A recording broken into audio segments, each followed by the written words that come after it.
How you doing, YouTube? Matt with Massive Beer Reviews. Back with yet another review. A little bit of hazy, Massachusetts-born, hopeful IPA goodness in the form of Exhibit A Brewing. It is their 14 double dry hopped pale ale. It's brewed with Australian, Ella, and Vic Secret hops. Exhibit A. I've been to the brewery. I dig their beers. Their hoppier stuff. It's been a while since I've had some of it. A little bit in shares here and there, but last time I went up was over a year ago. And I really did enjoy their smaller beers, their Kolsch, their small pale, things like that. The hoppier stuff was nice, but it didn't blow me away. But it's been a while, and I was lucky enough to have Josh from Massachusetts Way send this off to me. Thank you very much, brother. And I'm excited to give it a whirl. So here we go. Like I said, 14 double dry hopped pale ale, brewed with Australian, Ella, and Vic Secret hops, 5.5% alcohol by volume. Exhibit A Brewing. This is the end of March. This was canned in the middle of February, so a month and a half old. Stickered can. That'd be that. Label-wise, it's cool. You know, it's fucking kangaroo and tree. What do you want? Anyway. Give her a crack, see what she's got. I dig, like I said, I dig Exhibit A. You know, some of their more hoppier stuff last time I was there again, a year ago, was nice, but it was just lacking a bit of refinement for me. But their smaller stuff was really killer, so I'm excited to give this a whirl. What do we have here? Pinky finger, kind of rocky edges, rocky head, just off-white, and that is a super dense. That is butternut squash soup. That's what butternut squash soup looks like. Or potato leek, whatever soup you really want to reference. It's up to you. I'm not going to assume your soup densities. Anyway, let's see if we can get a nose on her. Big, huge, sticky, ranky, tomato stocky, weedy, kind of greeny hoppiness.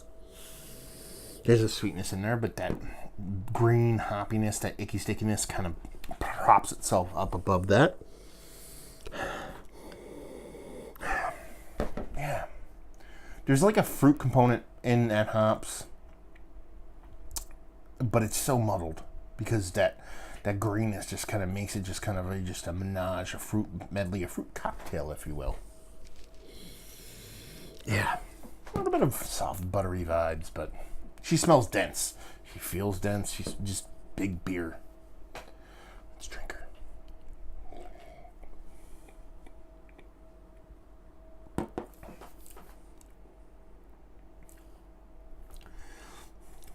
Kind of a big, huge letdown, to be perfectly honest with you. I got that big, rich nose, that kind of icky, sticky density, that tomato stockiness I love so much. But it's really nowhere to be found. I mean, it's in there, but it's just so much smaller than what the nose promised. It's there. That fruitiness is probably even smaller than that. It's got a big density to it, but not like a creaminess, just a density to it. It's devoid. There's like an emptiness in there. And it does have a little bit of that kind of buttery kind of vibe, a little bit of the acetal vibes going on, but it's very small. But the beer is so dense. It's like, it's weird. It's like having a cake, and the cake's not sweet nor bitter nor anything. It just has a slight amount of taste to it, but it's pound cake to where you're like, this is dense. It should have more flavor to it. It just doesn't. It's very, very odd.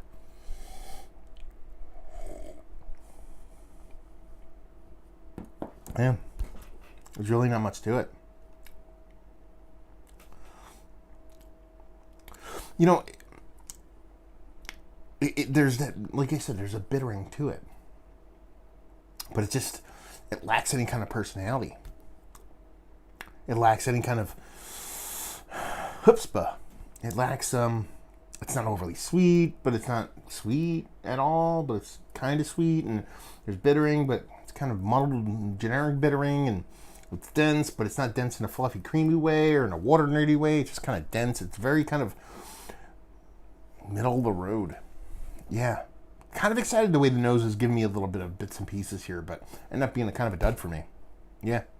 There's really not much there to get inspired from, at least for me. That's it. That's all I got. It's almost like a.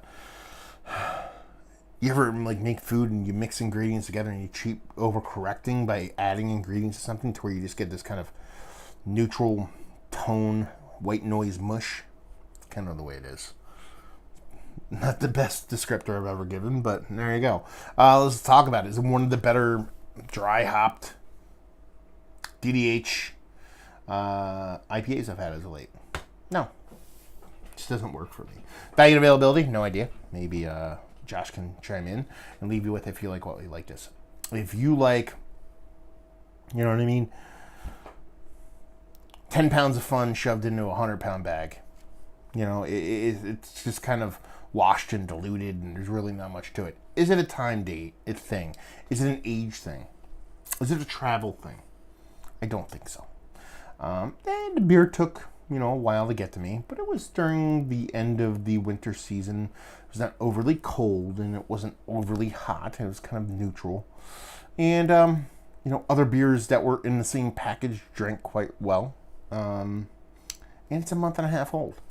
What the fuck? A month and a half. If your beers can't hold a month and a half, then that's a you problem, not a drinker problem. So, yeah, it's just not really much of anything there. So if you like I said, 10 pounds of fun in a 100-pound bag, this is your jam. So there you go. Another review in the books. Hopefully you guys enjoyed it. Down there if you want to talk about it. Type Massive Beers into the Google and find me doing social medias. Type Beer Massive into the Google or podcasting app and find me doing podcasting. And hopefully you guys enjoyed our review. Hopefully enjoying a nice little hazy thing right now. And we'll see you next time. Cheers.